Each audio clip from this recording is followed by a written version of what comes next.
मुस्कान और साहिल जेल में क्या कर रहे हैं?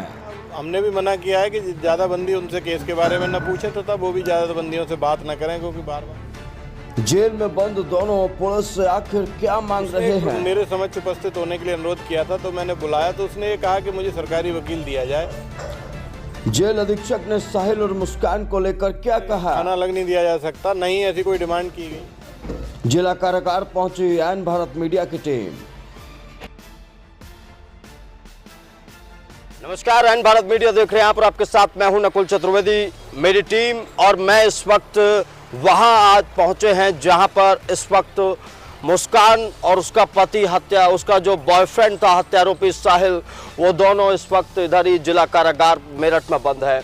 और इस वक्त जिला कारागार में उनकी क्या स्थिति है, साहिल और मुस्कान क्या सोच रहे हैं, जेल कर्मचारियों और अधिकारियों के पास अब क्या इनपुट है, क्या उनके हालात बने हुए हैं, क्या वो नशे से बच पा रहे हैं, क्या जो नशा वो कर रहे थे क्या उस नशे से अब नशे के अलावा क्या कुछ अब उनके पास विकल्प आ पहुंचा है।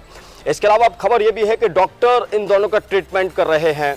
दोनों ने कहा है कि उन दोनों को एक साथ रहने की इजाज़त दी जाए, लेकिन अगर जेल के नियमों की बात की जाए तो जेल में अपराधियों को एक साथ नहीं रखा जा सकता और उनकी डिमांड पूरी नहीं की जाएगी। फिलहाल इसी चौधरी चरण सिंह जिला कारागार में ये दोनों बंद है, हत्यारोपी और मुस्कान, जिसकी बात आज पूरा देश कर रहा है, जिस हत्याकांड की बात आज पूरा देश कर रहा है। आज हम जानेंगे जो जेल अधीक्षक हैं उनसे ये बात समझने की कोशिश करेंगे कि भाई जो मुस्कान और उसका जो बॉयफ्रेंड, कातिल बॉयफ्रेंड है, इन दोनों की स्थिति जेल के अंदर क्या बनी हुई है। मेरठ के मुस्कान और साहिल के कुकर्मों का जो चिट्ठा है वो पूरे देश में पहुंच रहा है। और अगर मैं ये कहूं कि पूरे देश के हर घर में इस हत्याकांड की चर्चा हो रही है तो ये गलत नहीं होगा। लेकिन इस वक्त मैं उसी जिला कारागार में पहुंच चुका हूं जिस जिला कारागार में इस वक्त मुस्कान और साहिल, जिन्होंने नशे की हालत में सौरभ राजपूत के 15 टुकड़े करके उसे ड्रम में बंद किया था, वो इसी जेल में बंद है और आगे की जो प्रक्रिया है वो उनकी जारी है। इस वक्त मेरे साथ डॉक्टर वीरेश राज शर्मा जी मौजूद हैं जो जेल अधीक्षक हैं यहाँ पर। शर्मा जी, क्या महसूस कर रहे हैं? 3 दिन हो चुके हैं उन्हें यहाँ पर, क्या आपको लग रहा है उनके व्यवहार से?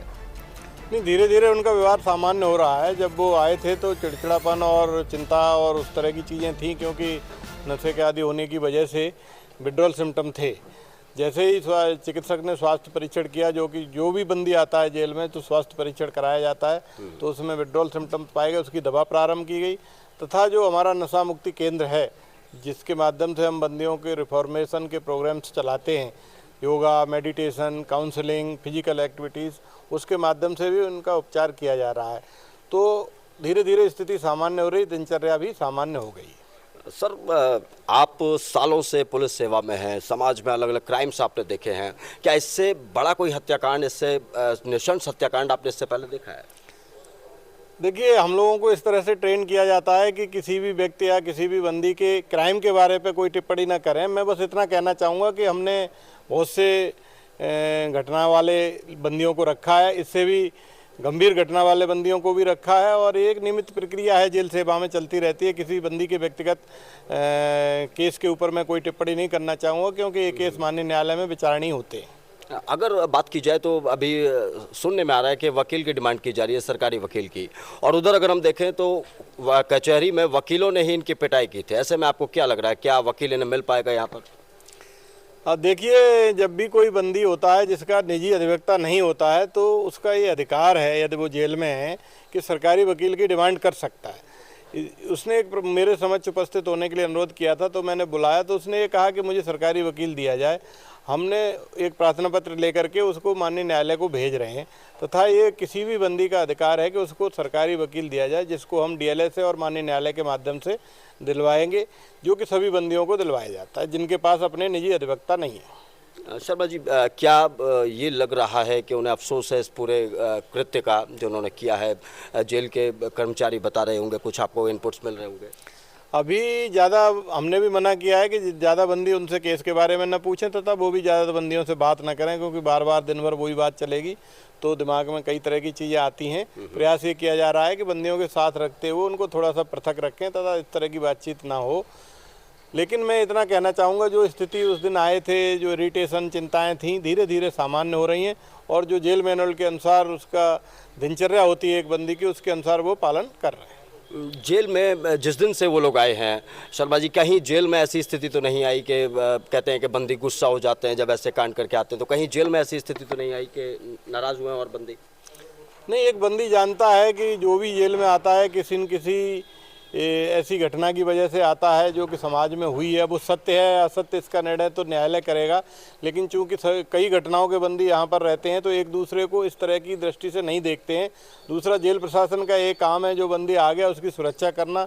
हमें पूरी सुरक्षा करने का जो है हमारी दायित्व है, उसको हम पूर्ण कर रहे हैं। CCTV के माध्यम से, बंदी रक्षकों के माध्यम से, महिला डिप्टी जेलर के माध्यम से, महिला बंदी रक्षक के माध्यम से, जेलर और स्वयं मैं खुद उन दोनों की सुरक्षा व्यवस्था देख रहा हूँ।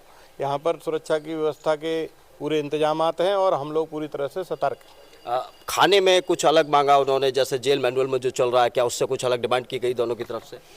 नहीं, उनकी डिमांड से खाना अलग नहीं दिया जा सकता, नहीं ऐसी कोई डिमांड की गई। मेरा कहना है, डॉक्टर अगर कोई चीज़ प्रेस्क्राइब करते हैं, जैसे उन्होंने दवा लिखी है, दवा दे रहे हैं, अगर वो कोई खाने में लिखते तभी दी जा सकती है किसी भी बंदी को।